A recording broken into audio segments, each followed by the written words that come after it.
I was with my 2 college friends doing a weekend camping trip in the woods near us. I'll use different names for their privacy, so I'll call them Ryan and Jamie. Ryan and I aren't experienced in outdoor activities, so it was Jamie leading us through it all. He had a small spot by the river that he led us to. It was a couple miles through the woods, but there was a huge field just on the edge of the river that we would set up camp at. When we got there, nobody else was there. We set everything up right in the middle of the field between the woods and the river, then brought out the beers and sat around a campfire.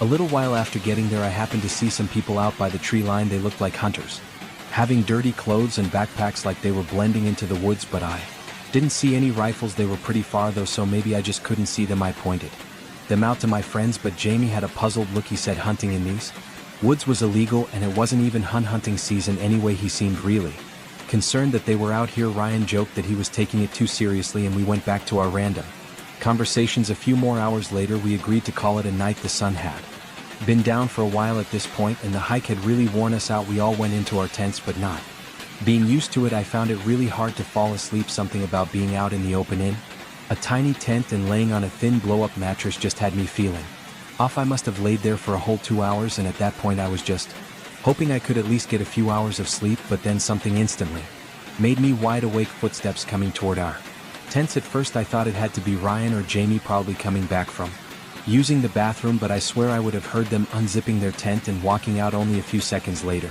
Though I realized there were more than just one set of footsteps. There were 2 or 3, maybe even more, all walking in a line. I looked at the thin wall of my tent, thinking I should be able to see their lights coming toward us, but there weren't any lights at all. Surely whoever was out there had to have seen our tents set up in the middle of an open field, and nobody in their right mind would just walk past us like this. I didn't know what to do though. I just pretended to be asleep, quietly listening to them getting closer. The line of people came probably just a few feet from us, walking right past our tents. As soon as they were far enough away, I quietly unzipped my tent and looked out. Just when I did, Ryan unzipped his T2. We both looked at each other with alarmed faces, then looked out at the group. They were barely visible, but definitely still walking away. I slipped out of my tent and opened Jamie's, waking him up. Both of us explained what happened, and surprisingly he seemed even more horrified than either of us, likely because he'd been camping plenty of times and knew how odd this was. We started packing up our stuff, feeling way too uneasy to stay the rest of the night. While packing, Jamie suddenly told us with a shaky voice to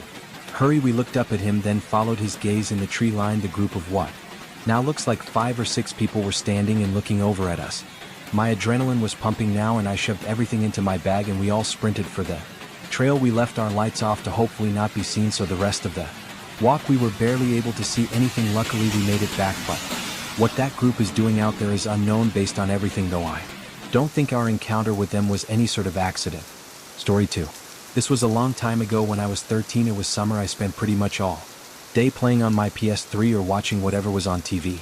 Sometimes I'd go outside or hang with some friends, but it was raining this day, so I was hunkered down inside. My dad always worked until 10 o'clock, and my mom was a nurse, so her schedule was all over the place. Most of this day I was playing on the PS3, but around 7ish, I went to the kitchen to make food. While I was in there, a knock came at the front door. I didn't really want to answer, and as a kid I was always nervous when someone was at the door, so I waited a minute and tried to just be quiet until they left. After they knocked several more times though, I snuck over to the door and looked out the peephole to see if maybe it was a neighbor or someone else. I knew I was really confused though, and kind of alarmed to see a police officer.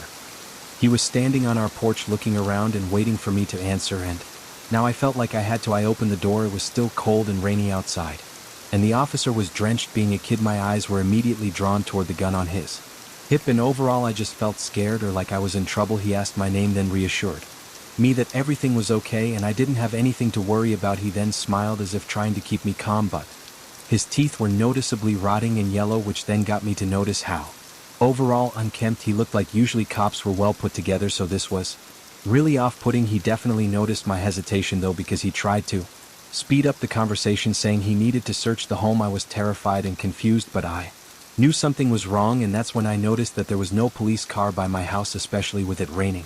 All these red flags piled up, and just as he was starting to step forward, I slammed the door and locked it. He didn't even try to say anything else. He immediately slammed something against the door hard enough to shake the entire door and push me back.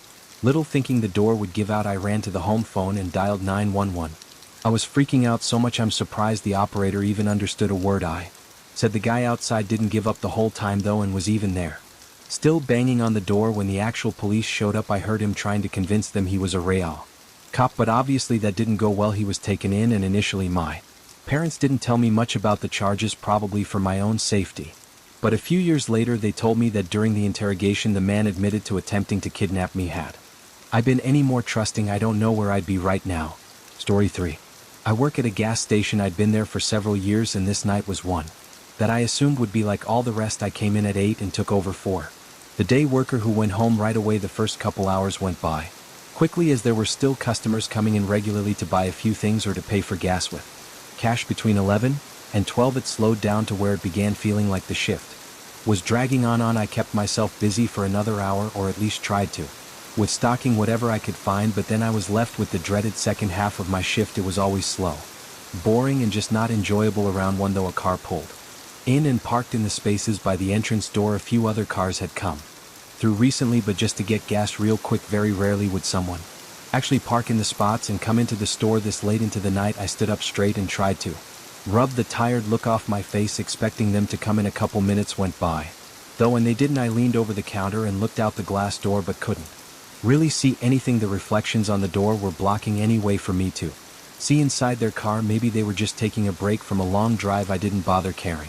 too much about it. I sat back and pulled up my phone. I spaced out reading through random articles and whatnot for probably 20 or so minutes. During that time I never heard anything or saw anything, but eventually I looked up from my phone and my heart almost stopped. There was a guy inside the store, standing in one of the aisles and looking right at me. His eyes darted away as soon as I saw him. This guy looked like he was mid-40s with a dark jacket on and a scruffy beard. I never saw or heard him enter, so how the hell did he get in? While my mind was racing, I just watched as the man kept walking around, glancing over at me a few times to see if I was looking like he was planning to do something. As soon as I looked away, then after just 30 seconds he suddenly hurried toward the front door and ran outside. I got up and ran to look out.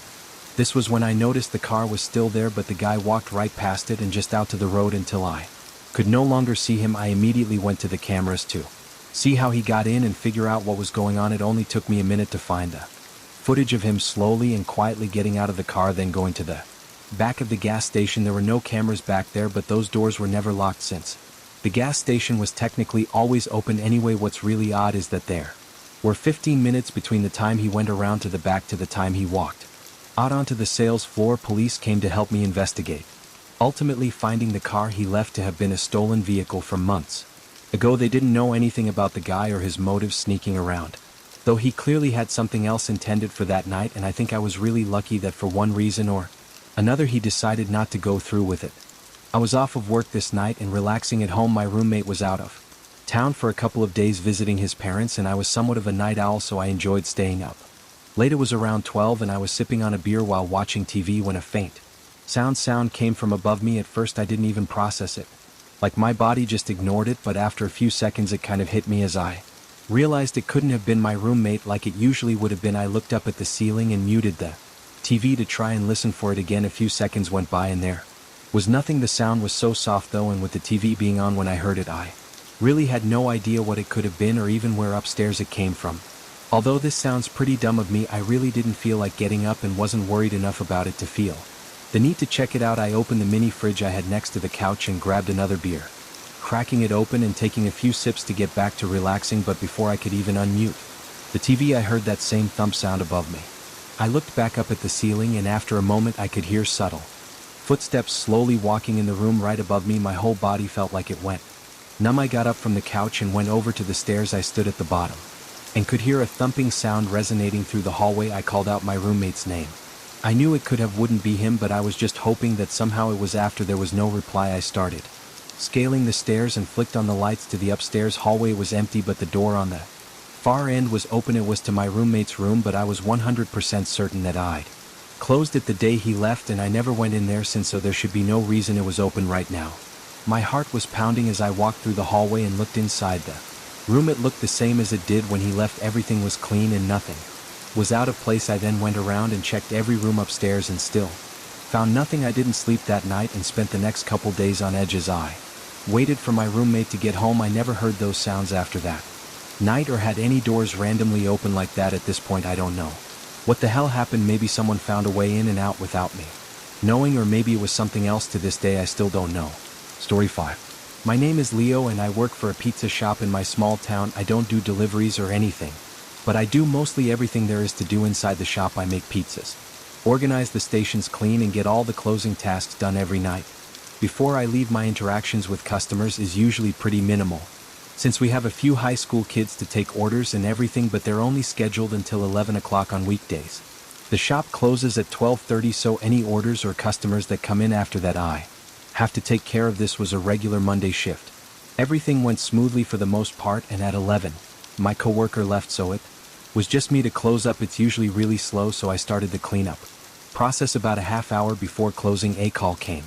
In praying it wasn't for a last-minute order, I picked up the phone. I said my generic "thanks for calling, how can I help you" line, and right after I finished, there was a quiet pause. Then they hung up. I put the phone down and said a few choice words, thinking it was a prank call from a couple immature kids. I went back to the kitchen where I was cleaning, but not even 30 seconds later I heard the bell ring by the door. The timing was annoying, but I put everything back down and walked back to the front. A guy was now standing at the counter. He had a heavy coat on and a black beanie over his shaggy hair. His eyes were what really put me off, though. He had dark circles and bags like he hadn't slept in days, yet his eyes were wide open. "How can I help you?" I said, standing a couple feet from the counter. "I'd like to place an order right now." The way he said it was odd, and it very obviously told me that something was wrong with him. I said okay and asked what he wanted, but it almost seemed like he wasn't expecting me to say that. His eyes just continued to hold this disturbing stare at me as he struggled to respond. I looked away out of uncomfort, but my eyes fell on his hand that was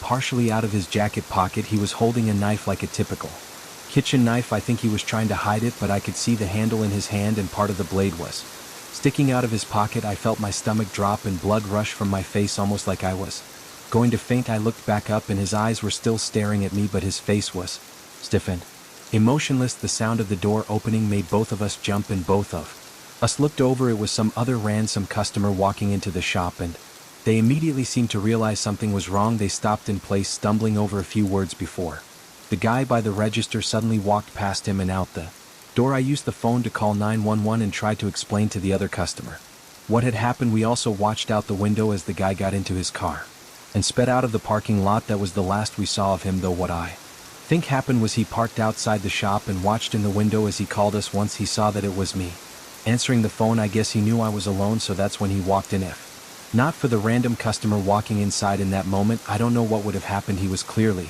insane and armed with a kitchen knife, so it couldn't have been good. Since then I still haven't seen him come back, and I really hope I never do. I was 17 and living in my parents' basement. It wasn't a trashy basement or anything. It was probably similar to what would be considered an in-law suite. My parents traveled for work all the time, so I usually wouldn't be in the basement unless I was sleeping in the bedroom down there or playing video games or whatever. This was during one of my parents' work trips. I was alone for a whole week. This night was a Saturday, so I didn't have school or really anything to do. I knew it was supposed to storm later in the day, though, so before it was too late, I took my parents' car out to the store and got some food to make. While driving back, the storm rolled and the roads weren't busy, thankfully, because even with the windshield wipers going at the fastest setting, it was still difficult to see. I pulled into the driveway and ran to the front door. Getting inside and drying off, I then went straight to the kitchen and turned on the oven so I can make dinner, but almost right away I heard something below me. It sounded like something falling over in the basement, like maybe a box or something. My first thought was that there might be a leak down there, and I got really worried about a possible flood, so I quickly went to the basement. I opened the door and flicked on the light, and as I walked down the steps, I didn't hear anything, no running water or any other sounds, and when I got to the bottom, everything looked okay. I walked through the main area where I had a small couch and TV set up, and then I went to the storage room. This was the only unfinished part of the basement where we just stored a bunch of boxes and stuff. I opened the door and looked in. At first it all looked normal, and I was actually really confused at what I could have heard. All the boxes were stacked up still and nothing was on the ground, but after a quick walkthrough I noticed something really strange. One of the boxes sitting on top of the stack was open, and when I looked inside, everything was scattered all over the place. It was full of old trophies that my parents kept, and almost all of them were broken. It looked like the box had fallen and broken everything inside, and then someone quickly tossed everything back. And I felt a surge run through my body as I just stared at that box and realized what this meant. I looked up and started scanning the room. It felt like suddenly all I could think about was how loud the storm was outside, making me unable to listen for anything, which only got me more panicked. I started to back up, and just as I did, one of the boxes in the back of the room was knocked onto the ground, and Behind it a guy came running right at me. I booked it for the stairs, and I have to say there is nothing more terrifying than hearing his footsteps climbing the stairs just a few feet behind me. The fear really got to me, and on the last step I slammed my foot on the stairs and fell straight on the ground. Every horrible scenario just rushed through my head in that moment, but when I turned around the guy came up to the top of the staircase and immediately ran for the front door. Running out of the house, I got up and locked it behind him, then called the cops. They found an unlocked window that he climbed in through, but as far as why he came into the home, there really isn't any answer. Story 7. I was getting out of work late due to a recent security issue at our company that had everyone working overtime. I would usually take the train to and from work, but since I knew I'd be out past the train's running hours, I had to drive. It was nearly an hour to get home. As I was getting out of the city, though, I saw that my gas was almost empty. I didn't remember it being this low before work, but I could have been too tired to have even noticed it. I knew there was a gas station by my house though, so I was just going to fill it up there, but 10 minutes later an alert came up on my dashboard that I was extremely low on fuel. It had gone down way more than it should have in such a short time, and within a minute my car was stuttering and barely running. I pulled over, and just as I put it in park, the engine cut out. I tried to start it again, but it didn't budge. I was both worried and frustrated.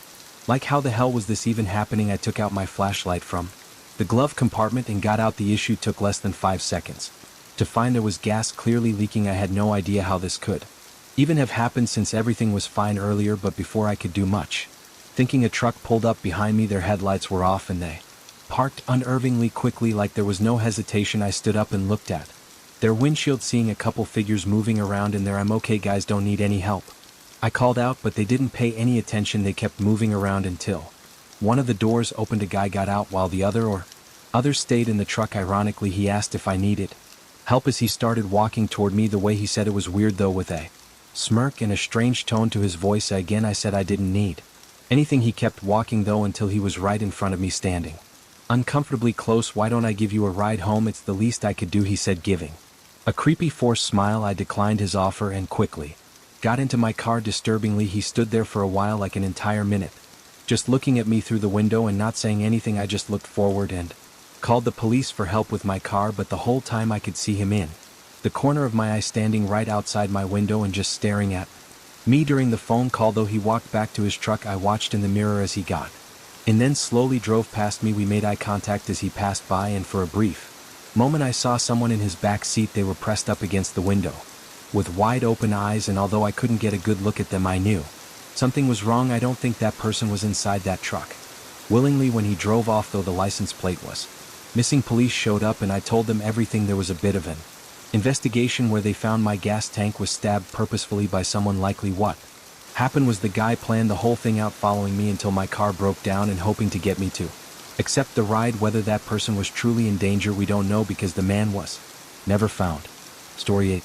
I was in Washington State, spending several days backpacking through the national parks. I was already about 20 miles out from the nearest road, and for the first 2 days I hadn't run into a single person. It was the beginning of fall, so the weather was a bit colder than most people would be okay with, but I had all the necessary equipment anyway. In the morning I got up and made a quick coffee over my pocket stove, then headed out to the next campsite. It was 6 mi out, which in the mountains is a pretty far hike. 4 hours into this walk though, I suddenly heard footsteps ahead of me. I looked up and saw a man walking along the trail, going the opposite way as me. I wasn't really expecting to see anyone, but I smiled and nodded as he passed by. But I noticed something really strange. He had no backpack, no water bottle, literally nothing. He was just wearing a long-sleeved t-shirt and some old hiking pants. I even turned around to get another look at him because I was so confused. When I did though, he happened to also glance back at me, so to keep things from being weird, I just turned back around and continued walking. After getting some distance, I kind of forgot about it. I think I came up with some idea that he had a campsite nearby and was just going for a walk, but I also knew that no established camps were anywhere near there. Whatever the case, I didn't find it worth thinking on too much. The next several hours were difficult, but eventually I made it to my campsite. It was empty, with just one small spot for my tent to go on. It wasn't as great as I was hoping, though the view was supposed to be a lot better.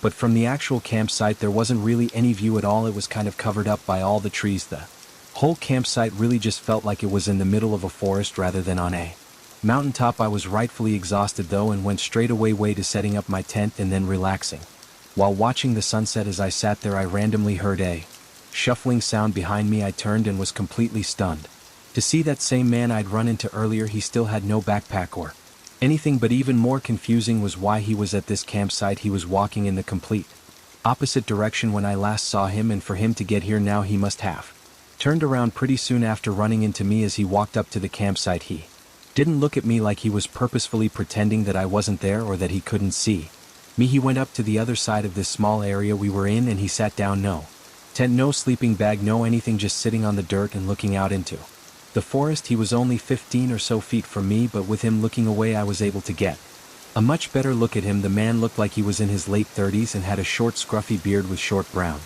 hair. I couldn't help but feel really uneasy. Nothing about this was natural, and as the sun continued to set it only made me feel even more unsafe. Who was this guy and what the hell was he doing 25 mil out in the forest with no shelter or food or water? About 30 minutes passed and he still didn't move. I decided though that I couldn't stay there. I had nowhere else to really go, but I figured I just had to find some random spot and make sure he didn't follow me. I began taking down my tent and packing up, and it was only then that the man looked over at me, and once he did, he never looked away. Every time I looked at him, he was staring right at me. Once I got everything stashed in my backpack, I saw in the corner of my eye that the man stood up. I began walking as fast as I could, hearing his footsteps following close behind me. I clutched my small knife tightly in my hands, unsure what was going to happen. After a minute, I looked back at a few times, seeing him still following, but getting further away. Then I took a risk. I veered off the trail and into the woods. It was pitch black by now, so I hoped he didn't see me and would just keep walking. Once I was maybe 20 feet into the woods, I leaned out behind a tree and waited. 30 seconds later, his footsteps came down the trail, but just as he was about to pass by, he stopped. I watched his figure in the dark, looking around as if he knew I wasn't on the trail anymore. Then he started yelling. He was trying to sound friendly too, which made it even more disturbing. After 2 minutes though, he stopped yelling, but instead of going back to the campsite, he walked straight into the woods on the other side of the trail. His figure disappeared and the woods fell silent. I must have waited there for over an hour before finally getting up and making my way back. I forced my body to push through and skip the next campsite just to be safe. When I was back in town, I put in a report with the local police office. They never followed up with me, though. I don't know if that man was living out there or was trying to rob or kidnap people, or maybe even both, but I'm lucky to have gotten away when Story 9. I was working my regular 2 to 10 closing shift at a small drive-through cafe. It's a really small place with just 5 or so indoor seating tables. Since most of our business is focused on the drive-through, this wasn't a busy spot, though, especially during the later hours of the day. Being the only one working the closing shift, I'd usually sit at one of the dining tables and be on my phone, only getting up if someone came to the drive-through. It was drizzling outside this night, so it was even less busy than it already would have been past the 7 o'clock. Not a single customer came through for 2 hours straight. I was just sitting at a table, watching Netflix on my phone, when suddenly the front door opened. It kind of startled me, as nobody ever comes inside the shop this late. He seemed to not notice me sitting at the table though, because he walked up to a different table on the other end of the store and sat down with his back facing me. Something was definitely off about this guy though. He was very tall and wearing really dark clothing, and although it was only drizzling outside, he was soaked. Water was dripping from all over his clothes and onto the floor, and that got me thinking about how he even got here. No cars had pulled in, so he must have walked anyway. I stood up and walked over to the table, greeting him and asking what he wanted. He didn't smile or say hi back to me. He just sat there with a blank look on his face. I waited a few seconds before repeating myself, but he cut me off. He asked who else was working tonight. I was confused but also slightly nervous about that question, but I still answered. For some reason, it's just me.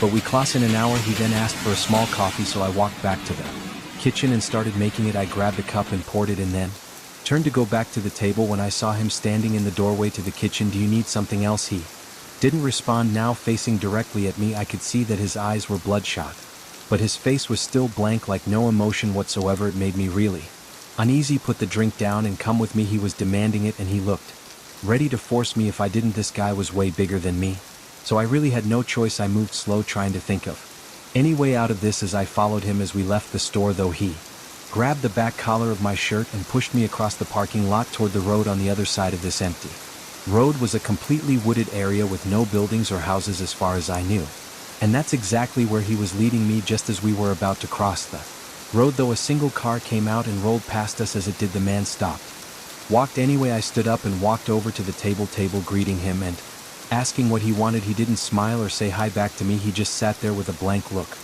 On his face I waited a few seconds before repeating myself, but he cut me off. He asked who else was working tonight. I was confused but also slightly nervous about that question, but I still answered for some reason, it's just me. But we close in an hour. He then asked for a small coffee, so I walked back to the kitchen and started making it. I grabbed the cup and poured it in, then turned to go back to the table when I saw him standing in the doorway to the kitchen. Do you need something else? He didn't respond. Now facing directly at me, I could see that his eyes were bloodshot, but his face was still blank, like no emotion whatsoever. It made me really uneasy. Put the drink down and come with me, he was demanding it, and he looked ready to force me if I didn't. This guy was way bigger than me, so I really had no choice. I moved slow, trying to think of any way out of this as I followed him as we left the store, though he grabbed the back collar of my shirt and pushed me across the parking lot toward the road. On the other side of this empty road was a completely wooded area with no buildings or houses as far as I knew, and that's exactly where he was leading me. Just as we were about to cross the road, though, a single car came out and rolled past us. As it did, the man stopped, which forced me to stop, and both of us stared at the car and realized what it was: a police officer looking right back at us. I started screaming, and the guy immediately let go and sprinted across the road and into the woods. The officer pulled right into the parking lot and made sure I was okay, then called for backup. What's crazy is he wasn't even on his shift. He was actually heading home for the night and just happened to see us at the perfect time to save me. If he had even been 30 seconds earlier or later, I would have been dragged into those woods unseen and probably never made it out. Anyway, the cameras picked up some decent footage of him, but as of yet, still nothing has been found. I'll update if anything else happens, but I just hope he doesn't come. But Story 10. This was just over 2 years ago. My name is Jake, and before this I had no camping experience whatsoever. I really wanted to get into it though, and the only way to get into it is to go out and do it, so this was my first camping trip. I chose a campground 2 hours away from my city. It was one that seemed like it wouldn't be too crowded, but also I wouldn't be completely alone, which I thought would be ideal for my first time. I drove up there and arrived at the trailhead around noon, then hiked for another few hours before getting to the campground. There were a few park-style benches and a couple ground-mounted barbecue grills around the site. A few short trails split up off and went to smaller campsites where some other people had tents set up. I went down one of these trails and put my things down, then spent the next hour getting my tent set up correctly and making sure everything was working properly. By then, a few people were in the middle area using the grills and chatting. I'm not a super social guy, so I didn't feel comfortable inserting myself into the group, but a half hour later a guy walked down where I was set up and invited me to hang with them. It was a nice gesture and he seemed cool enough, so I went with it. I followed him up and met a few of the others that were camping here. Everyone was cool, so I hung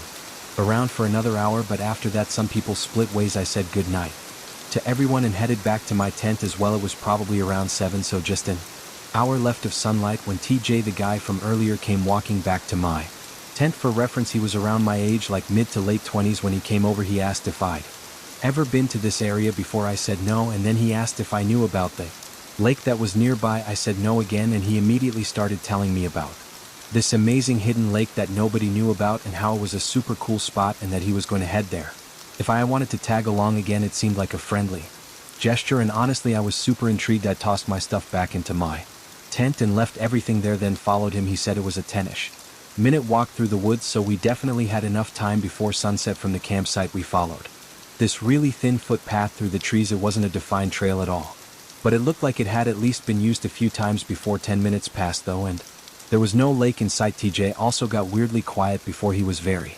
talkative and charismatic, and now he was suddenly giving one-word responses. He also kept looking out at the sunset, and while he could have just been trying to make sure we had time, something in me felt like he was doing the opposite, like he was waiting for the sun to go down. After 20 minutes of walking, I started putting some distance between us.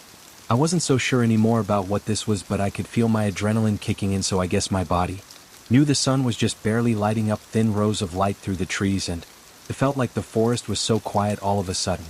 When I thought I had a chance, I turned and tried to quietly run back the way we came, but he immediately noticed. He called out once in a nicer tone, as if still in character as my friend, but then he quickly turned to frustrated yelling as I could hear him sprinting behind me. There was probably an entire minute of him yelling and chasing me through the woods before I could hear his steps slowing down. Then I heard a loud metallic thump right behind me. I looked back for a split second, seeing what looked like a knife ricocheting off a tree a few feet from me. I guess it was his last-ditch effort to stop me. After that I lost him. I got back to the others and tried to tell them what happened, and one of them called the police for me. TJ, or Whoever he was never came back. In fact, everyone said he was already at the campsite when they got there, and after a bit of looking he didn't even have a tent.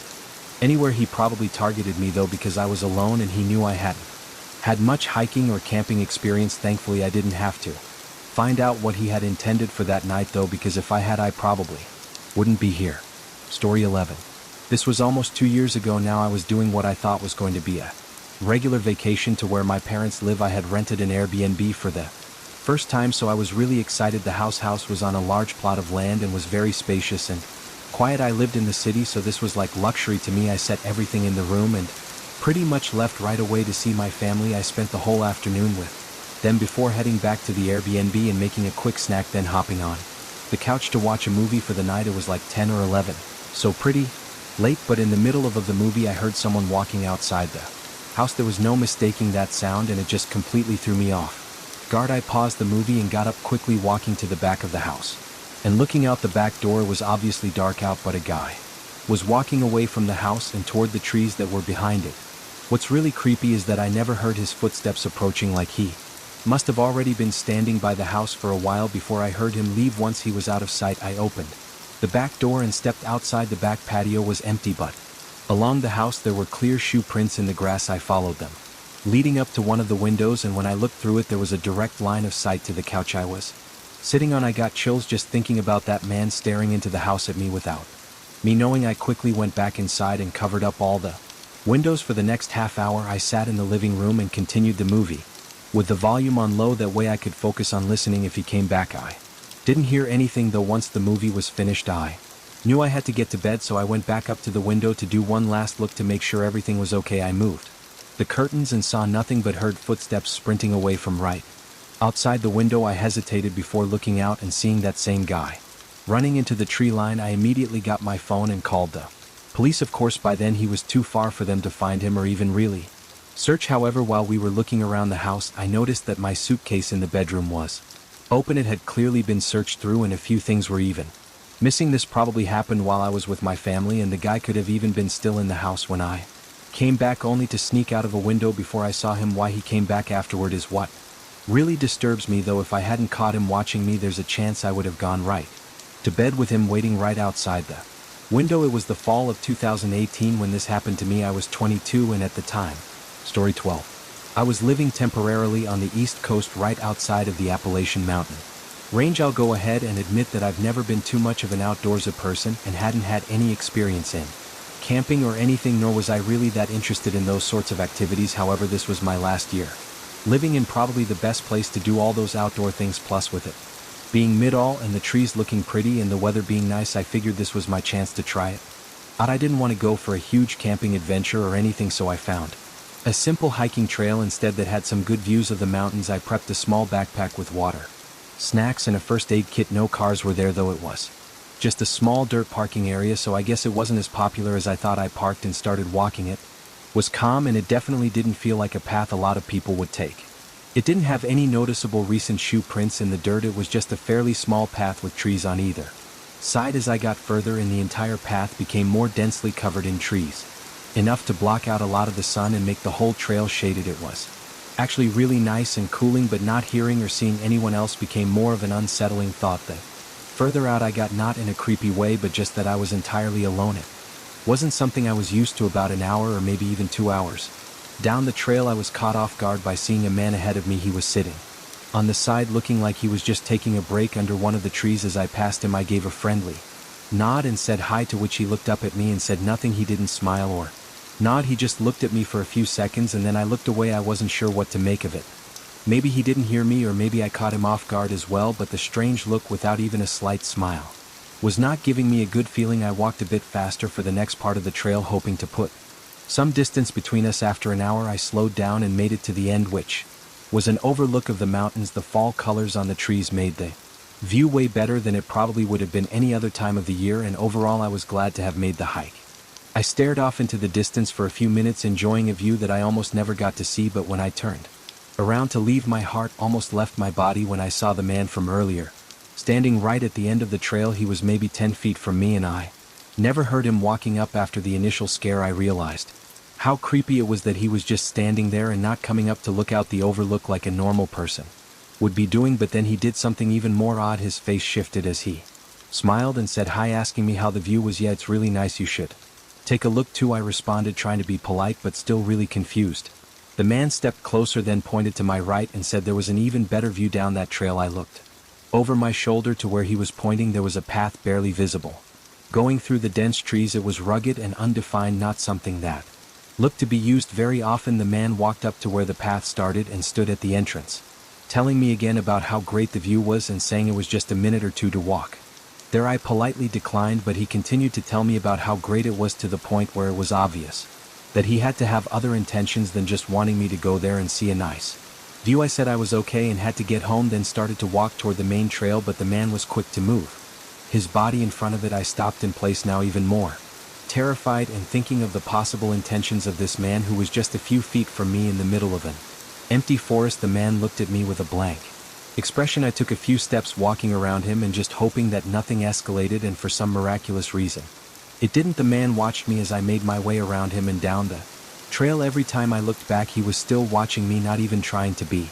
discreet. Thankfully he didn't follow, and I made it back to my car. I don't know what that man was trying to do, but it was almost surely not anything good. What was down that path likely was just a dead end somewhere for him to lead me before doing whatever horrible thing he had in mind. I don't know why he didn't stop me from leaving either. Maybe he was worried about doing something on the main trail. All I can say is that I'm lucky to have gotten out before something else happened. I was 16 last year, and me and my friend Leon were hanging out a few Story 13 days before Halloween, talking about what we wanted to do. We felt too old to go trick-or-treating, but we also still wanted to do something and have some fun during the holiday. We thought up a few ideas, most being quickly discarded, but then I thought of something different. I reminded Leon of the abandoned farm that both of us had already known about and suggested we explore it. It would be creepy and thrilling, which was exactly what we wanted for Halloween. Also, compared to our other ideas, this one was the best by a long shot. Leon was excited about it too, but we both agreed that other people would probably have the same idea to go on October 31st, so instead we chose to go on the night before. We didn't want to risk running into anyone crazy at an abandoned place like that. We just wanted to explore and maybe be a little bit spooked, then leave, which sounded harmless enough. On the 30th, Leon drove us out to the neighborhood it was by and parked on the road. Then we got out and walked through the neighborhood until we got to the street that turned into a gravel path. This was the driveway leading up to the farm. I'd only ever seen the place during the day, but it was pretty much just a large field of grass with a typical wooden barn and a single-story home. From the edge of the path, neither structure was visible. Our flashlights only lit up a few feet ahead as we started making our way down the gravel driveway. Once we started to get closer, we could see the outline of the barn on the left side and the house further back at the end of the driveway. We were more interested in the house, figuring the barn was probably completely empty and not very exciting. We kept walking and got to a clearing of the tall grass. It was like a circle of dirt and short grass that went around the perimeter of the house. As we approached the front, we passed by some large farming equipment. I don't know what they were, just some sort of old tractor-looking things that had been left out for years. Even with our dim flashlights, we could see that they were engulfed in rust. When we got up to the porch, it looked like the door had been replaced by a solid wooden board. We walked around the whole outside of the house, and every window and door was sealed and covered. Disappointed, we went back to the front of the house and tried to think of something else. As we stood there, we saw the path going up to the barn. It wasn't an actual path, it was more of just a line of flattened grass with nothing else to do. We started heading for the barn. Something felt different as we approached it compared to when we approached the house. It was just an uneasy feeling that grew as we got closer. When we reached it, the large door was already wide open. I walked in first, and Leon followed behind, both shining our flashlights around. As we entered, it only took a couple seconds for a horrid smell to hit us, though it was a barn, so it wasn't exactly surprising. But then we noticed something else. There were footprints all over the ground, but not what you'd expect from other kids exploring the place. They all went in a line back and forth from a single point on the other side of the barn. I saw in Lon's eyes that he was just as freaked out as I was, but that was the goal of going there in the first place. We slowly walked in line with the footprints leading to a wooden cellar hatch that was blended in with the floor. The only noticeable thing other than the clear footsteps going up to it was a shiny new padlock that held the hatch shut. Before we could really think about it, a sudden thud shook the whole barn. We turned around, seeing the door had been shut behind us. Leon sprinted over and shoved the door back open, and both of us looked around but didn't see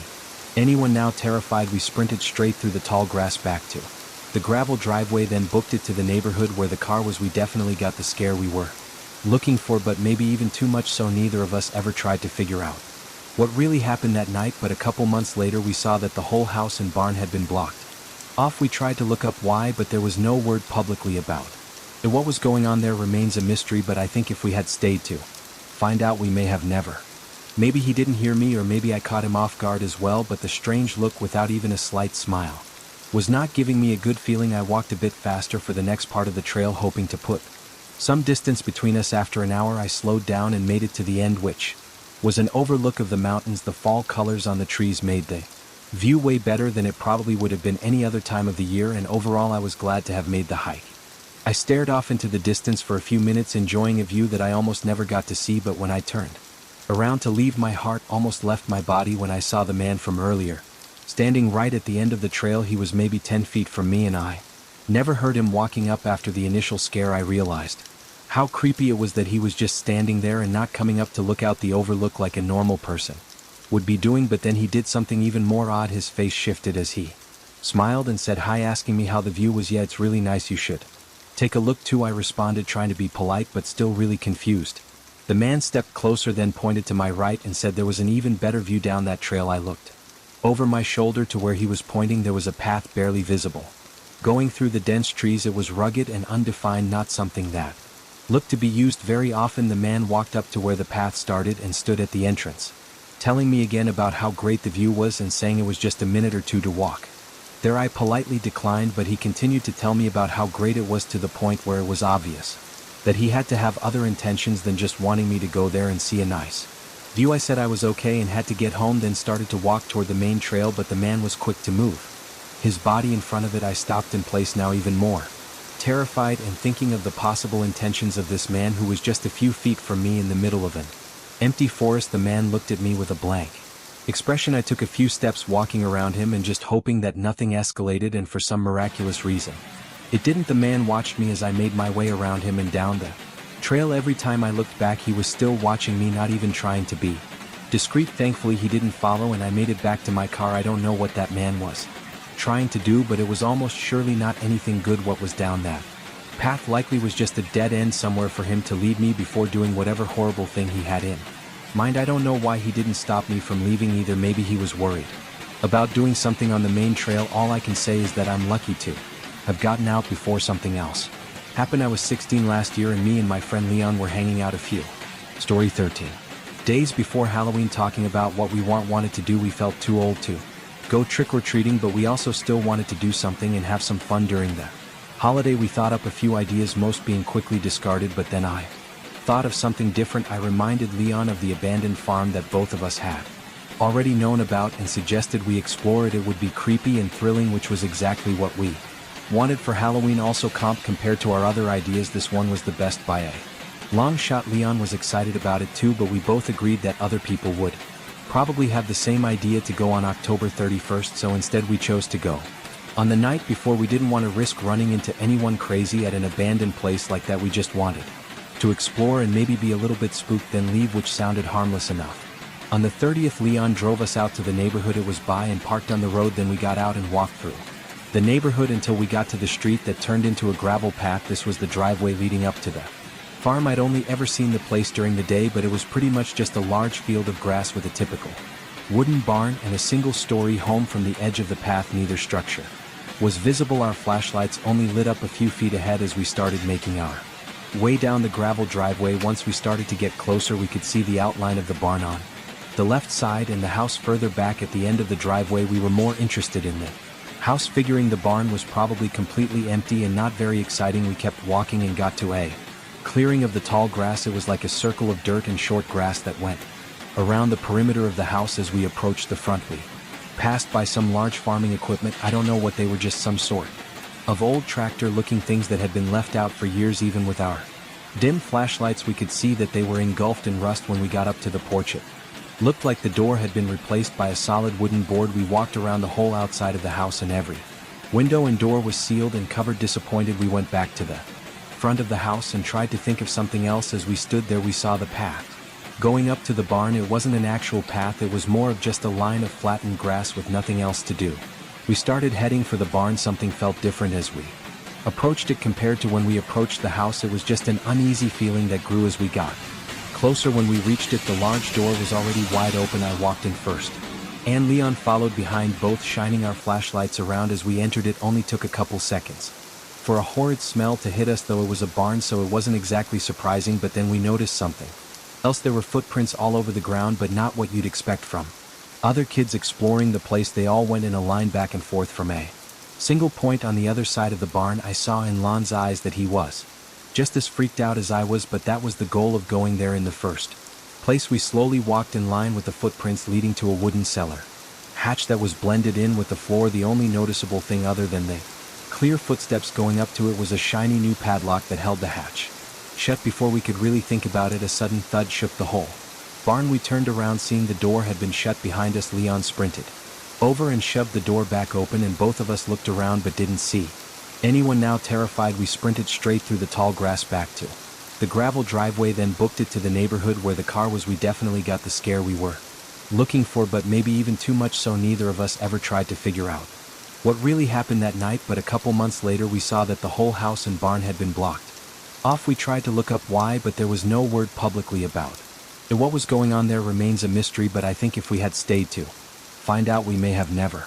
Story 14.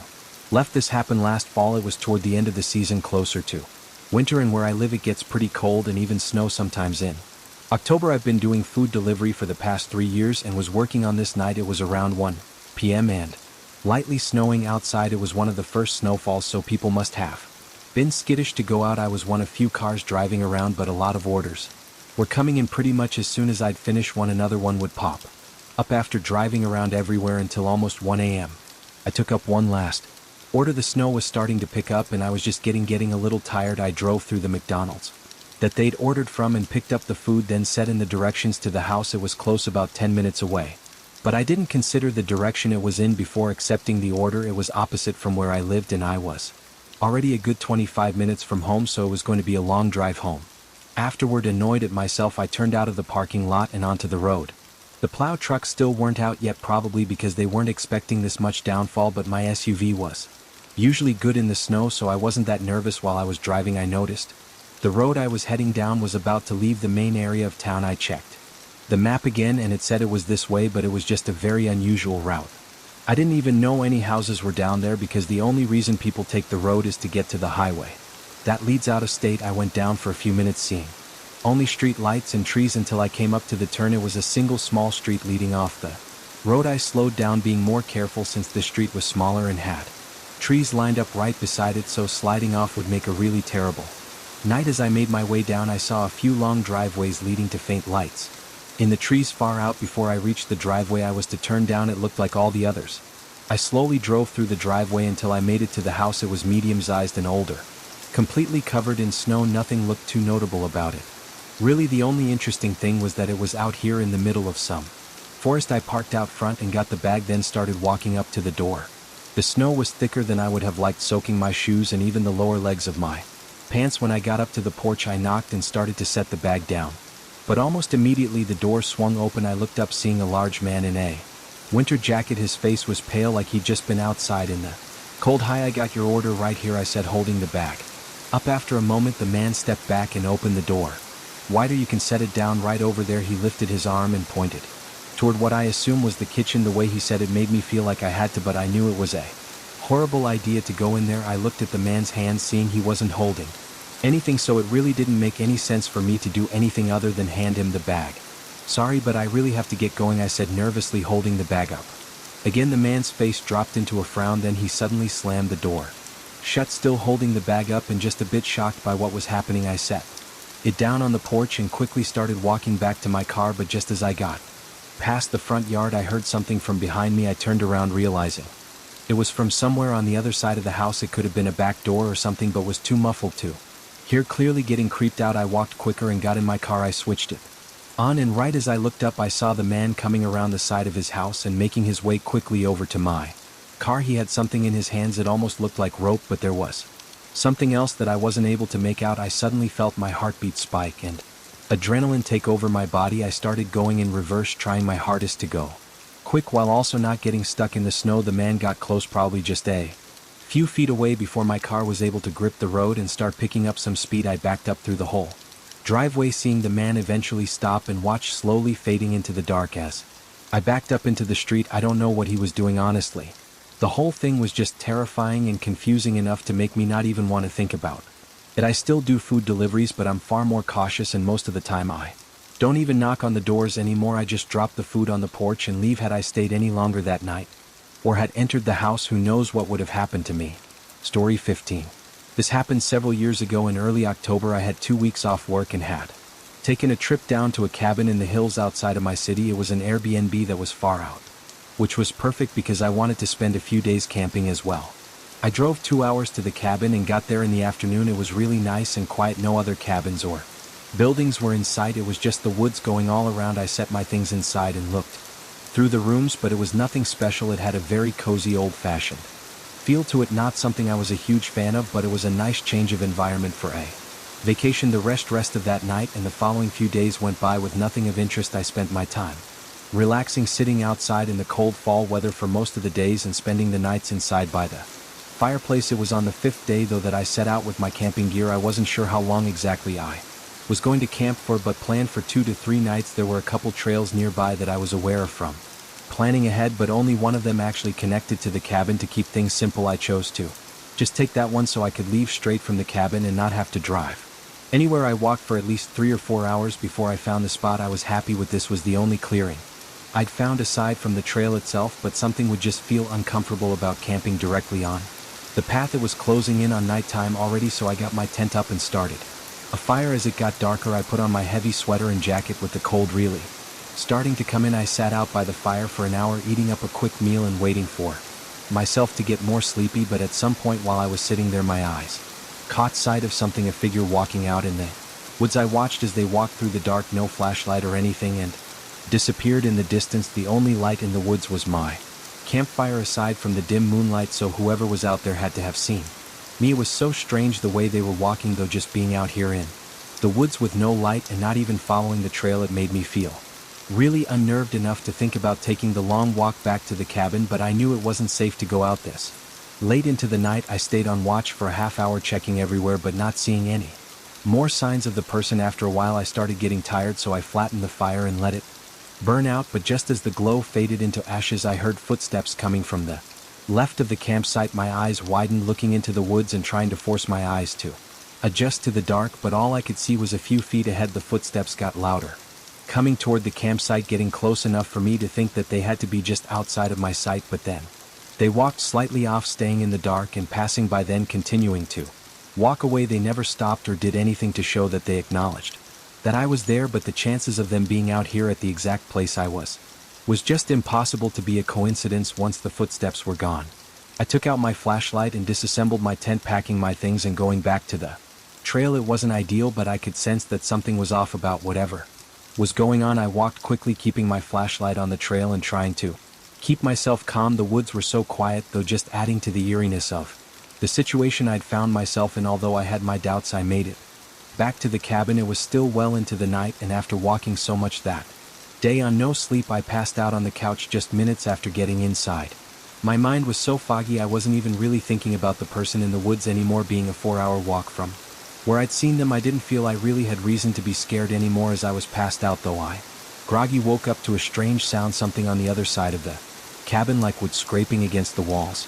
My eyes shot open and I whipped my head around to face the back of the room, seeing the window slowly being pushed open by a man outside. His eyes immediately shifted onto me as I stood up. Then he dropped the window and ran away. By the time I gotten over, he was well into the cover of the woods. I got everything together and left the cabin, driving to a hotel in a nearby town. Obviously I don't know who that man was or what he was doing out there. Clearly he'd followed me though and tried to get inside the cabin while I was sleeping. If he had, there's no saying what would have happened. Story 16.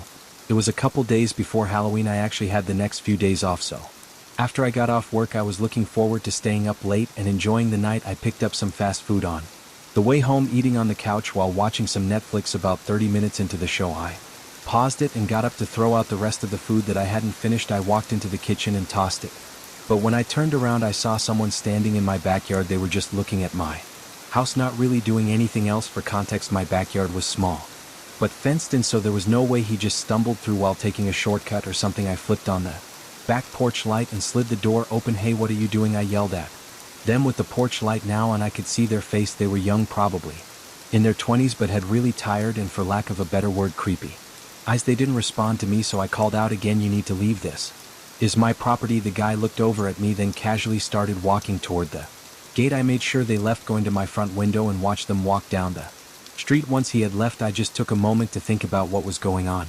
It was such an odd thing. Why was he even standing in my backyard to begin with? He was just staring at my house for seemingly no reason. I even went as far as to go out into my backyard and stand in the same place he was looking up at my house to see what he could have been looking at, but there really wasn't anything. I went back inside and tried to forget it. I didn't really know what else to do. I poured myself a drink and sat back down playing the show. I'd finished the episode and just started the next one, so maybe 20 minutes had gone by before I heard a few subtle footsteps running in my backyard, followed by a thud against my house. I stood up and ran to the kitchen, seeing that same guy now against my back door. He was pushing his body against it and aggressively trying to pull it open. I grabbed the handle just in case he somehow got through the lock, but seeing the rage in his eyes close up was horrifying. I backed away and got my phone, calling the police as I stood in the kitchen and watched this guy continue trying to get in, but then he just stopped. He stared at me through the glass door, breathing heavily and still having that crazed look in his eyes. Then he walked back to the gate, but this time he didn't walk away. He stayed somewhere on the side of the house like he was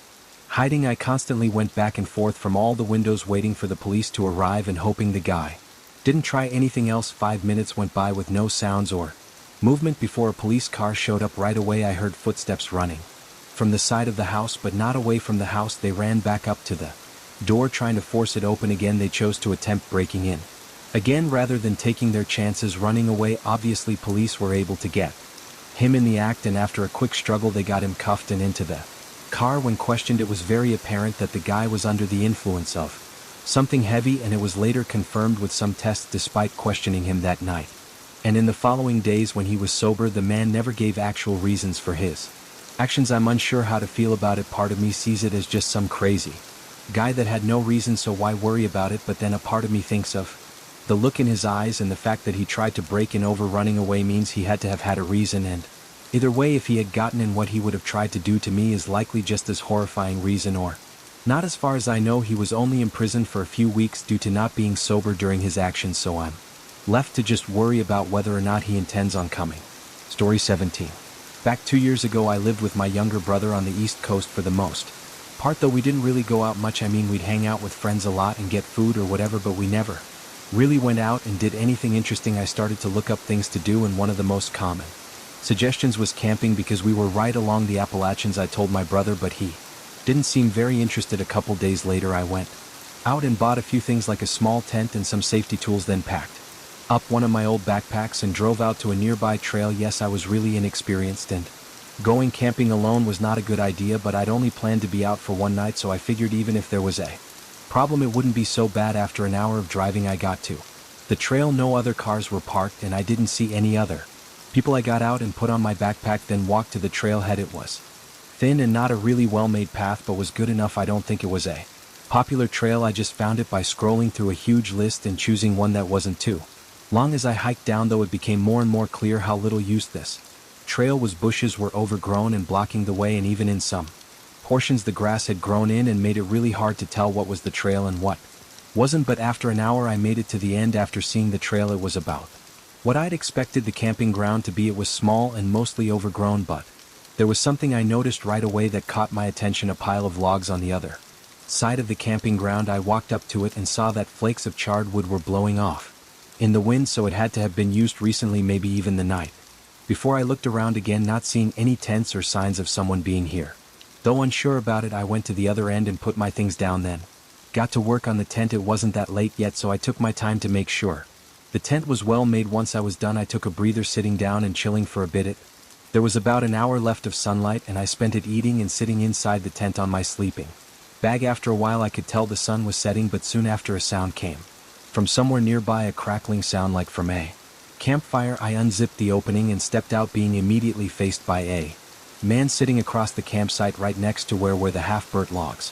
He was older than me, probably in his 40s, but there wasn't much else I Could see from the little amount of sunlight coming in through the trees he was already looking at me, so I nervously waved my hand at him. The man waited a few seconds, then lifted his hand as well. I went around to the back of my tent and got a pile of sticks, then made a small campfire. It only took a few minutes before it was mostly dark out. There was only the light from my campfire and the man's campfire on the other side. I kept looking over, trying to see if he had a tent or a backpack or something, but all I could see was him. Every time I looked, I only got more weirded out and uneasy. Where did he even come from? My tent was set up right next to the trail, so I would have heard him walk up unless he came from the other side, which was just empty woods. I sat out there for at least an hour, probably two, and never saw the man move from his spot. He just sat by the fire looking forward. Eventually I went inside my tent, figuring I had to be overthinking all of this, and the man was probably just another camper. He was at a public camping ground. After all, I laid down and tried to rest, but I don't think my mind would let me sleep for some reason, so I just stared at the ceiling and listened to the faint crackling of the man's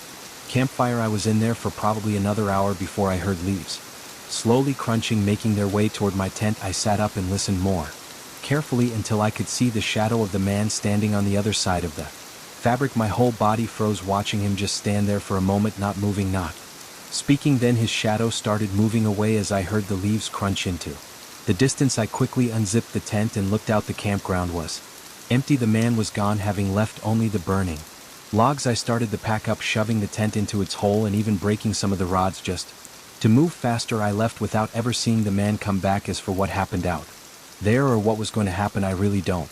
Story 18.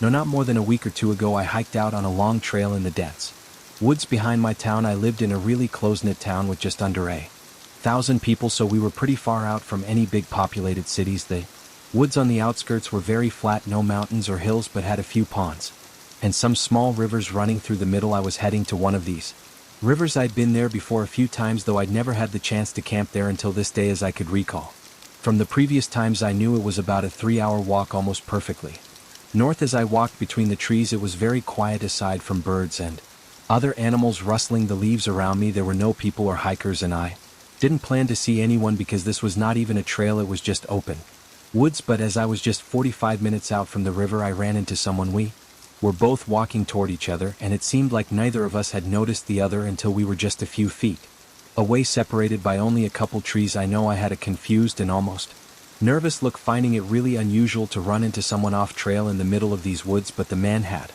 the same look. I was about to break the silence and say hello, but after a second his face shifted into a slight nervous smile and he turned to walk off to the side. I followed his lead and kept on walking as well, but I looked back once I got a little further away and saw the man was no longer walking but almost running away, not saying a word. When running into each other gave me a somewhat unsettled feeling, but seeing him run off like that only made it even stranger. It was like the man did not want to be seen, or he didn't care about the almost impossible chance that we had run into each other. Whatever the case, I kept minding my own business and made my way to the river. This was no campsite or anything, so I just plopped my bag and tent down on the flattest area I could find. Then I got a fire going since the sun was just about to set. I tossed in a bunch of random sticks and twigs that were around and made sure it would burn for a couple hours. At least I was hoping to stay up and wait until the stars came out so I could do some stargazing away from town. I can often get a good view of the Milky Way, which is a sight I never want to miss out on. Hours passed while I was sitting and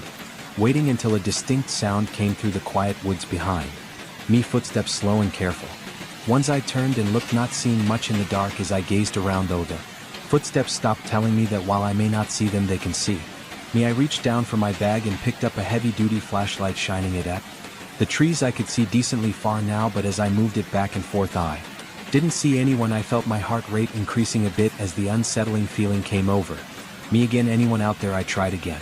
Hello? Not even the sound of another footstep. After a moment of contemplation, I started to walk toward where I'd heard the sound from. I thought maybe there was a chance I was mistaken, but I needed to be sure. I carefully stepped through the woods, keeping the flashlight steadily pointing ahead until I got to where I thought the sound was from. I moved the light to my left, looking behind each tree until the light suddenly revealed a large man. It was the one I'd run into only a few hours ago. He was no more than 20 feet away, but even with the light on him, he stood still in an act of quick thinking. I tried to not react and continued to move my flashlight across the woods, hoping he would think that I somehow didn't see him. Then I began walking back to the tent, trying to act as unbothered as possible. I picked up my bag and looked around once more before quickly leaving my tent and campfire behind and walking into the woods along the riverside. Once I felt I'd made enough distance, I sprinted as far as I could. Until I was without a doubt away from that man, I found a spot to rest at and sat there awake until sunrise. I don't think I was far followed, as I was able to make it out without ever hearing or seeing that man again. I'm not sure why he was out there, or why he had shown up and hid by my campsite, but I never went back to retrieve my tent in fear that I might find out. I was delivering a truckload to a company on the far west coast coming from the east. Story 19. Coast. The route across the country is one I've taken many times before. Being a truck driver for almost 20 years, it's always the same every time I make one of these drives. Same roads, same truck stops, and same everything over these 20 years. Though I've never really had anything crazy happen, I've had a few odd scenarios, but they'd never amounted to anything. So when I was driving this route again, I had no worries in my mind. It was just another day on the job. About 20 hours into the route, a storm started coming over and slowing down my driving. It was late too, so by then I was already looking for the next truck stop to sleep at. As I drove, though, a very sudden light appeared behind me. The road I was on was flat and straight, so I would have seen them coming in my mirror, but it was all of a sudden that they were right behind me. Maybe they had just turned on their lights or something, I didn't know, but they very quickly came right up to the back. I kept my eyes on them until they got so close that they were completely covered by the trailer. All I could see were their headlights reflecting off the back, but then their lights shut off. I maintained my speed and kept looking back at my mirrors, trying to see if they were still behind me, but I had no way to know for someone to turn off their lights in the middle of a heavy storm. Was insane though, and to be tailing behind me so close was just as insane. Thankfully, a sign showed a truck stop was only 5 miles ahead, so at least I knew I was close to getting away from whatever this was. I didn't want to jump to conclusions based on just some weird behavior, but as a trucker, it's hard not to think about the possibility of it being an attempted robbery, especially when alone on the road at night. For the rest of the 5 miles, I saw no signs of them behind me. I was still on edge because I couldn't really see anything anyway, but I started feeling less worried as I was coming in on the truck stop. I pulled in trying to check my mirrors to see if they followed, but with the rain and lack of lighting, it was really too hard to tell. The truck stop was mostly empty, though aside from a few trucks at the gas pumps. I pulled off to the side and parked in the middle of the lot. After waiting a minute and getting some of my stuff organized, I opened the truck door and leaned my head out, looking along the side of the trailer. I was drenched from the rain in just a matter of seconds, but from what I could tell, there was no car behind me. I closed the door and finally felt a bit of relief. Grabbing my pillow and blanket from the passenger side, I locked the doors, turned off the truck, and tried to get some shy. The rain pounding on the metal roof made it easy to fall asleep, blocking out any possible sounds coming from other trucks pulling in and out. When I woke up, though, I felt I had only been asleep for a few minutes. I looked around, seeing it was still dark out and the storm was the same, if not worse, but before I could check my mirrors, a loud thump shook the truck. My eyes opened wider. I reached for the door handle and opened it. Looking out at the back of the trailer through the rain, I could barely see the outline of a car with its headlights off and 2 men moving around in front of it. Terrified, I hesitated to step out and confront them, and as I sat there in that moment of hesitation, the door suddenly slammed against my body, shoving me back further into the driver's seat. Another man stood outside yelling at me to stay where I was, then slamming the door again. His right hand was shoved in his hoodie, and with 2 other men behind the truck, I was in no position to try anything. I could feel the truck shake as I just sat in place with the guy outside my door watching my every move. He didn't even look away for a second. This went on for a few minutes, then they ran back to their car and drove off. I was still in shock watching their car disappear onto the road. I called the police and put in a report, but no information ever came up on who the men were. All I know is that if I had been any less aware and had just tried to drive off at first sight of the men, I probably wouldn't have been able to make it out as safely as I did. It was a typical Friday after my college classes were out, and I was spending the night doing door.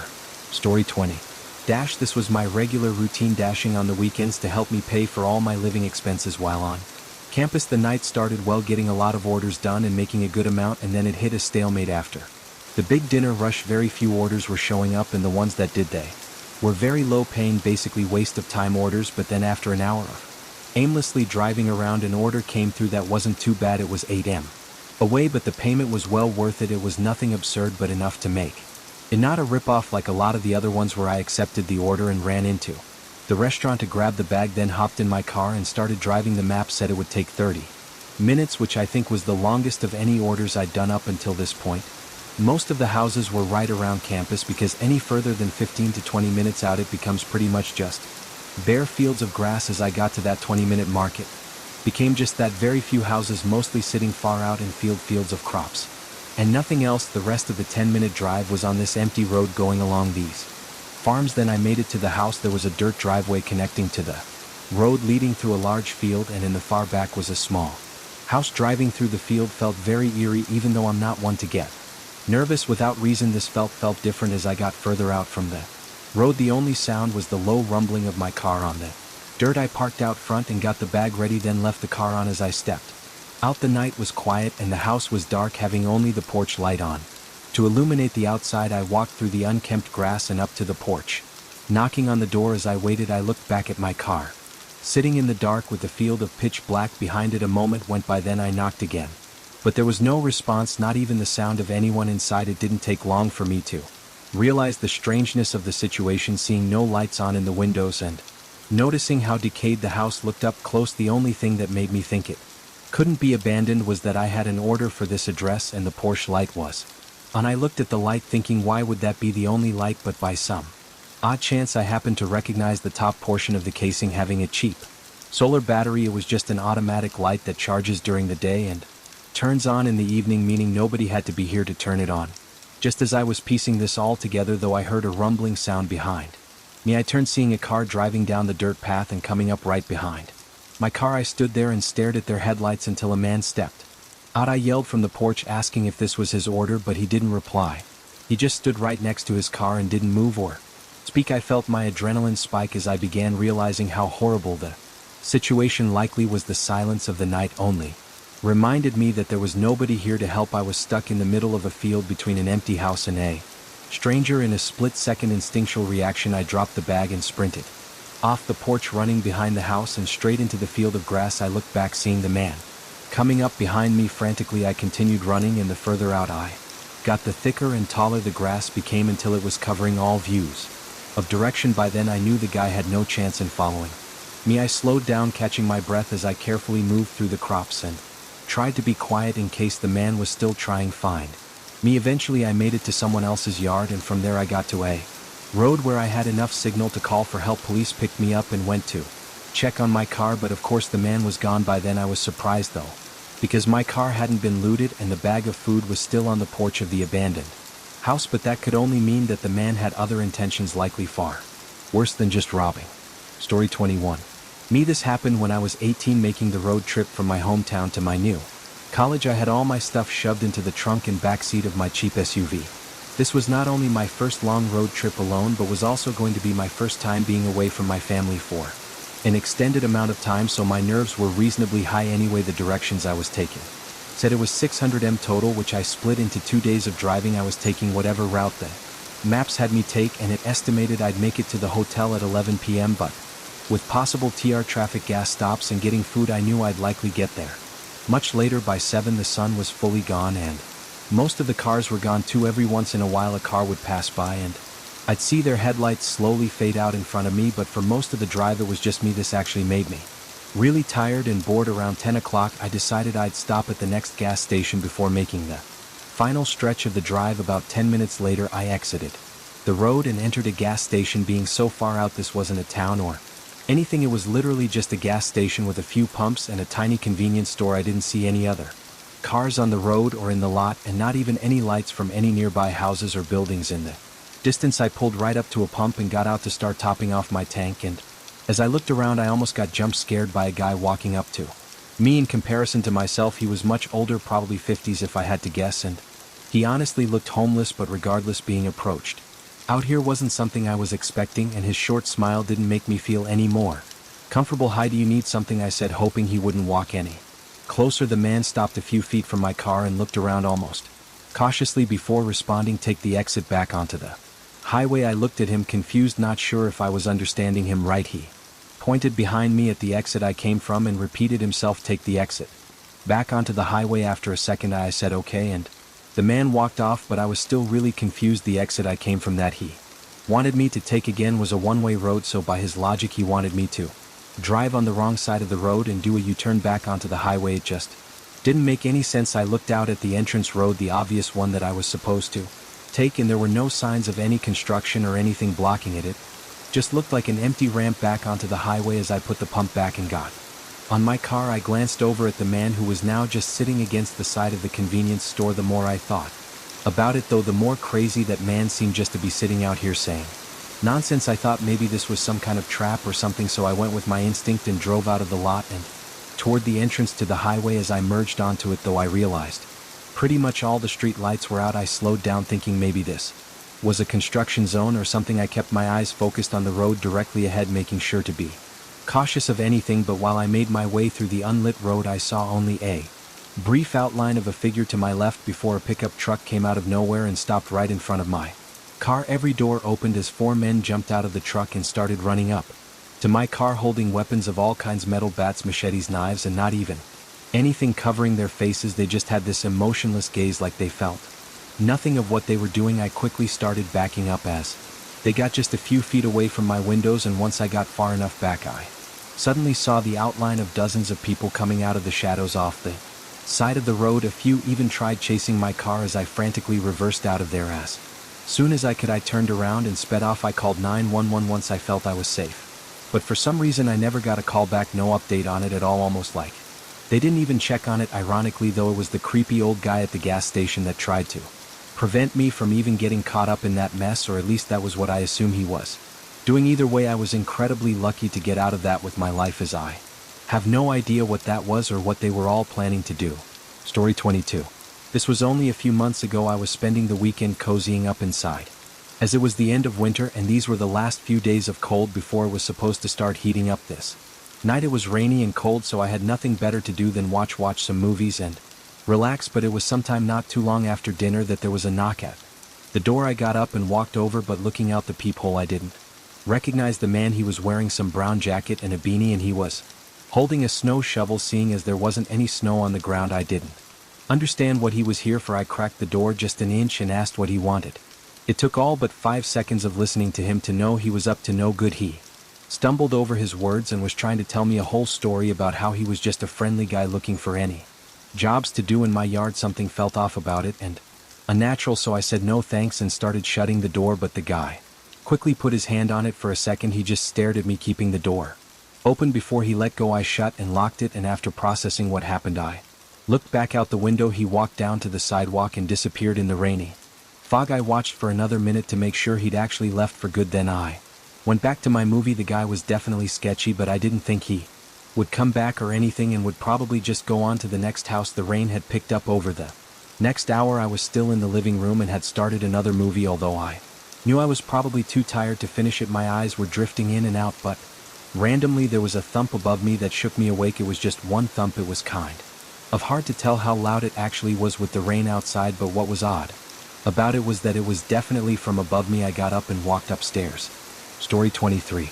Night. A couple years ago I applied for a temporary job at a local gas station. I was planning to move in 6 months, so I couldn't get anything too permanent, but I still needed to make some cash beforehand. This job paid well enough to convince me to work the job opening they had for the overnight shift. I would just stay by the register and occasionally do regular maintenance work. This was during my 4th month working there. At some point during this time I became familiar with a customer that came in pretty frequently, almost every night.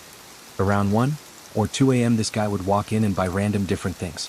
Sometimes it was household items or food or tools. I always thought it was weird, because he'd come in every night to buy a couple things that would be way cheaper and easier to get at any regular grocery store. He didn't talk much either. All I knew was that his name was Dave, and he drove an old red Chevy sedan. He looked like he was maybe 40 to 45 years old. Anyway, one night at the usual 1 a.m. time, Dave pulled into the gas station. No other customers were here. It was just me sitting in the corner waiting out the time when Dave walked in. Though there was something different about him. He was dripping in sweat and he was rushing through the aisles searching for something specific. When he finally found what he was looking for, he hurried up to the counter and tossed it down for me to ring up. It was a master lock, like one for locking up a bicycle. I really didn't feel like it was appropriate for me to question him, but with the guy sweating and being in a rush, I just felt a little off about this. "It's good to see you again, Dave. You just get a new bike?" I asked in a friendly manner, hoping it would come off as just casual conversation. He didn't even look at me. Instead, he fumbled around for his wallet and started yanking out cash in a hurry. I left it at that and just rang him up, then watched him rush into his car and pull away. Something was definitely weird, but hey, maybe he just got a new bicycle and Had been riding it around for a couple hours and needed to get back to wherever he parked it so he could lock it up. Before it was stolen, maybe that's a stretch, but it was the best I could come up with. The rest of the night passed by, and so did several more days I didn't see him for almost a whole week, which was odd considering he usually came in every night. It wasn't until my Wednesday shift that I saw him again. It was drizzling outside, so the first several hours went by really slow. I was leaning back in my chair and looking out the window at the rain coming down when his red car pulled into the parking lot. As soon as he parked, he got out and rushed inside. I greeted him as he entered, but he ignored me. He hurried through the aisles and was talking under his breath. I couldn't hear what he was saying, but he sounded frustrated, and I got really uncomfortable, like my gut was telling me something was wrong. Then I heard a thud. My eyes shifted to the window, looking at the direction it came from, and the only thing there was Dave's car. It was a loud thud too, like someone kicking the inside of the door. After a second I looked back at Dave. He wasn't rushing anymore. He was standing in the aisle staring directly at me as if I just discovered something that I shouldn't have. There was another thud, but my eyes were fixed on Dave as I could feel panic rushing through my body. Then he quickly looked away and hurried out the door. I was still stunned, but managed to get my phone out and snap a picture of his license plate as he drove away. I called the police immediately. That night felt extremely long as I waited for any updates from them, and it wasn't until I got home around 6 a.m. that I received a call from the police. They found the guy from the license plate I gave them, and they found a woman that he had kidnapped. Apparently he had just moved into a new small cabin on the edge of town less than a week ago, and he had no registered prior address, so they had no way to know what he'd been up to before this incident. Luckily they saved this woman before she was harmed, though also it turned out Dave wasn't his real name, which isn't surprising, but at least he's locked up for good now. Story 24. I was 14 when this happened, and this was over spring break. My parents' anniversary happened to be during this week, so they went on a date night a few hours north and were staying in a hotel, having the house to myself for once. I invited one of my friends, Justin, to stay the night. He brought a ton of snacks and sodas, which we set up on the table in the basement, and fired up the PlayStation. We had the speakers out pretty loud and were gaming down there for 3 hours straight. Eventually, though, Justin went upstairs to get a glass of water, and when he came back down he looked worried. I asked what was up, and he said there was someone outside the house. By the kitchen we had a large sliding glass door, and I guess he saw a person standing in our backyard. I thought he was trying to play a joke on me, but he was serious. We both went back upstairs and into the kitchen, and at first look it didn't look like anyone was in the backyard, but then we noticed that there were some smudges on the outside of the door that looked like someone might have been leaning on the glass and looking inside. That's obviously really creepy, so I shut the blinds and we did a quick perimeter check around the other windows. We didn't see anything else, so we figured we were all good again. We were both just kids and didn't really know how to handle something like this. After a couple minutes we went back downstairs and continued where we left off. Another couple hours went by, and it had to be well into the night, like 2 or 3 a.m. Justin was getting tired, so we wrapped up our last match and turned off the PlayStation. The basement had 2 small couches, so we each took one and laid out some blankets, then turned off the lights and called it a night. For some reason I had trouble falling asleep. Like I would fall asleep for a few minutes and then wake right back up over and over. I don't know why. Possibly from too much caffeine, but it went on for a really long time. It felt like over an hour, but then one of these times that I woke up something was different. I opened my eyes. It was pitch black in the whole basement, but there was a tiny streak of light across the other end of the room. I sat up a bit and could tell it was coming from the door above the staircase. I looked over at the other couch and Justin was still there, sound asleep. Did he get up at some point to get more water? There's no way I wouldn't have noticed. I got up feeling too uneasy to sleep without making sure this was nothing. I went over to the bottom of the stairs and looked up. The door was cracked open, but not enough to see through. I went to the top and opened it. Further, the hallway light was on, and so was the kitchen light. It was about then that I remembered about that man that Justin said was standing outside the house, and I walked over to the kitchen to look out the back door. The backyard was empty and nobody was out there from what I could see. As I was about to look away, though, something moved across the reflection on the glass door. I spun around, looking behind me and staring down the hall. Whatever I just saw had quickly moved across the other end of the hallway. I didn't know what to do. I just stood for a second before sprinting back into the basement. I woke up Justin, and after a quick explanation he was just as terrified as I was. We hid in one of the closets down there and called the police. And while we were waiting we could hear someone moving around upstairs. It was like they were running around the house looking for something. It got quiet after a few minutes though, and when police showed up the person was gone. They found that the small bolt that locked the back door was snapped off, so that's how they got in. Other than that, we don't know anything. For several years after this incident though, every few months we would find those same smudges on the back door of someone clearly looking. Inside, it wasn't until we finally got a security camera that they left us alone. At least as far as we can tell, it's been over a year since we've seen any signs of them. What they wanted is still unknown. Story 25. My name is Caleb Fletcher. I'm 16 years old, and this took place around 8 to 9 months ago on the 24th of August, which was a Saturday. School had been going on for about 2 weeks, so to de-stress a little I decided to see if my friends who I'll call Griffin and Broly wanted to hop on Fortnite. My mom and sister were out shopping, my dad was working, and I was bored. It was around 8 p.m. when we finally got on to play because I had decided to make pizza rolls beforehand and ended up burning the batch. After a few rounds I could tell my friends were getting tired of losing, so they got off after only an hour. I planned on just lying down with my phone and going to bed. That was until I heard my 2 dogs barking outside. It's not unusual for them to bark given how people typically walk on the side of the road, but I still looked anyway just to make sure I didn't see anybody. But seconds after looking out the window I heard our garage door open and shut. That usually means my dad is home from work, but I didn't see his van outside, and he had texted me earlier telling me that he would be working late tonight. I decided to walk downstairs into the dining room and look out the window to get a better view. From there I could see that our driveway was empty. There wasn't a person or vehicle in sight. I wasn't the type to go investigate, so I ran back up to my bedroom and texted my family group chat to ask if anybody was home. I told my mom about the garage door, and she told me to turn off the lights, lock my bedroom, and stay there until she got home, so I did just that. About 15 minutes later I thought I heard our wooden floor downstairs creaking like someone was trying to be sneaky. I didn't have anything to use as a weapon, so I unclipped my microphone's boom arm from my desk and quietly opened the door. I walked out onto our upstairs balcony and looked over, trying to see if I could spot anyone hiding or anything suspicious. I stupidly yelled, "Is anybody there?" like they were really going to answer. I thought everything was fine though until I saw a large silhouette of someone standing underneath the balcony. I panicked and ran to the closest room with a door, which happened to be my small bathroom. The intruder must have known I noticed them because I heard loud and fast footsteps running up our stairs. As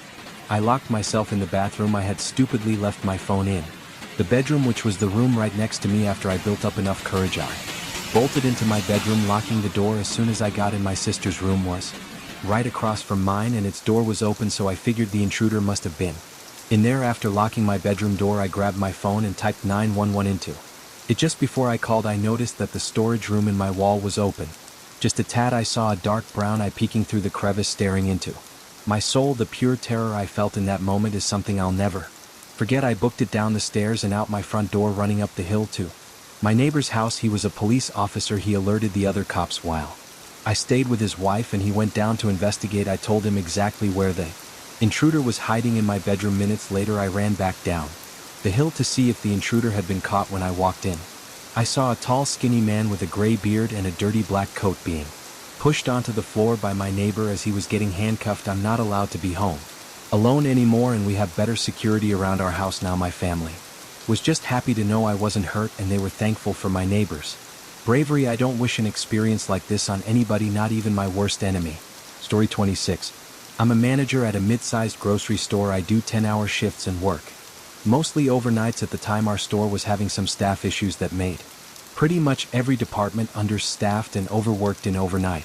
Stocking was no exception. I had one guy that would help me 5 nights a week, but that was it. Other than me, this was on his day off, so it was only me working. I got in at 10 and was alone by 10:15. After running some numbers in the office, I started pulling out loads of boxes to the aisles to start unpacking and stocking. Even though I had no help this night, I still had to get everything done, so I was working hard and as quickly as I could. I didn't even stop for a break or anything, but suddenly a tapping sound echoed through the store. I stopped and listened, hearing it happen again, and it sounded just like someone tapping on a window at the front of the store. I looked at my watch for the first time since I started working, and it was 2 a.m. Time had flown by, but there was no reason anyone should be here. I walked down the aisle into the front, where I quickly saw someone outside the store. He was leaning against the window and trying to look inside. He spotted me as I walked up and stared at me when I was just on the other side. I asked what he wanted. The man, looking like he was homeless, told me to open the door. He had a straight face, no smile or anything. I said we were closed and he couldn't be here, then turned to walk away, but the man immediately banged on the window, not tapping like he was before. This was now harsh banging. I looked back at him and he was clearly enraged, with his fist against the glass. Thinking this guy was crazy, I told He might call the cops if he doesn't leave, then started pulling my phone out to show I was serious, and only then did he step away from the window. He still had that angry look as he walked away and into the parking lot. Seeing him leave, I put my phone away and got back to work. We get a lot of crazy customers around here, so I didn't think on it too much, and again I had to focus on getting my work done. I was only able to get a small cart of boxes stocked, so it was maybe 15 minutes later when a sudden sound echoed through the store. It sounded like something metal snapping or scraping. I quickly dropped what I was doing and ran up to the front. Nobody was at the window, so I went up to the entrance door. It was one of those revolving glass doors which uses a bolt lock on the top to keep it from opening when we close the store for the night. Right away I saw that that bolt was missing, like not even just unlocked. The entire bolt was gone. I pressed my hand on the door and it glided around, completely allowing anyone to get in. I could feel my face turn white as I realized what this meant, and I knew I needed to call the police. Immediately I turned around to go to the front office, but was instantly looking into the face of that guy from before. He was only a few feet from me. Still having that enraged stare, I didn't hesitate to run out the revolving door, hearing the guy follow close behind me. As I ran out into the parking lot, an old van came speeding up to the front. It nearly hit me, but I just kept running until I got to my car. When I rushed in, I noticed the guy wasn't chasing me anymore, and the van was now speeding out of the parking lot. I called the cops and spent the next couple hours explaining what happened. It wasn't until the next day that we got security footage of the man breaking inside, but it wasn't the best image quality. We can say almost for sure that they were trying to get me into their van, but we have no way to know why. I'm sure if I'd not been as quick, though, I probably wouldn't have ever been seen again. Story 27. This was a few months ago while driving for DoorDash. I only drive as a side gig, maybe 10 to 15 hours a week. This night I was only doing a couple orders since it was already late, and I had picked up a small order around 1 a.m. It was to be delivered to a business building somewhere across town, which was apparent by the address. This was a normal thing usually for overnight workers or whatever. When I pulled into the parking lot, though, it was empty, no cars at all, and it didn't look like there was a parking lot behind the building either. I parked in a spot near the front and got out with the food. The place was definitely an office building of some kind and was smaller than most, being only 2 stories and not very wide. All the lights were off in the windows, though, aside from one light behind the front door. I walked up to the door and checked the app, seeing it has specific drop-off instructions to enter the main hallway and leave the bag outside of room 232. I looked through the door in the building, seeing this hallway with a bunch of closed doors on either side delivering to specific rooms. I'd only done at hotels, so this was kind of new for me. I tested the door, pushing on it, and it was unlocked, so I stepped inside. I expected to hear people working, moving around or talking, but instead didn't hear anything. There wasn't a single sound in the whole building. It was just white noise from the overhead lights buzzing above me as I passed the first few doors, though they were all numbers in the 100s, like 1002 and 106. The room the instruction said to leave it was in the 200s, so I assumed that meant it was on the second floor. In the middle of the hallway was the doorway leading to the staircase. It was held open with a wedge door stopper on the floor, but the lights weren't on. I stepped in and up to the bottom of the staircase, then looked up. The whole stairwell was pitch black. Not even any light was coming from above, where the room was supposed to be for me to drop it off at. Again, I started to notice the eerie silence, and it sent a chill through me. I was always one to do whatever the instructions say so I'd get good reviews, but this was the first time I told myself that this was too sketchy. I stepped out of the stairwell and back into the hallway, and just as I did, the door right across from me opened. The lights in that room were off, but a man emerged from behind the door and stepped into the hallway. He was wearing street clothes and just didn't look like an office worker at all, but he stood in front of me and pointed past me at the stairwell. 232 is up there. I nodded but didn't move, and neither did he. He just looked me in the eyes with a look like he was suppressing his anger. After an intense few seconds, I dropped the bag on the ground and started quickly walking to the exit. The man didn't follow me, but I heard his footsteps go into the stairwell and up the stairs. As I left the building, I got in my car and left. I didn't know what that was, or if I was maybe overreacting about it, so I didn't call the police the following day, though the police actually called me. Apparently the office reported a break-in, and in the CCTV footage they saw my car and license plate tracking it back to me. They also had footage of the break-in, and so they called me in to question me about any information I might have. I didn't have much to give, but it turned out there were actually 3 people that broke inside. One was downstairs, who I saw, but the other 2 were shown on the cameras to be hiding at the top of the stairs, seemingly waiting for me to go up. Disturbingly, several other delivery orders were made to that same office that night. All of the other drivers were Smarter than I was though, leaving the orders outside by the front door. What would have taken place in that office had any of us gone up to the second floor is unknown, but hopefully, police can find the three men before anyone falls victim to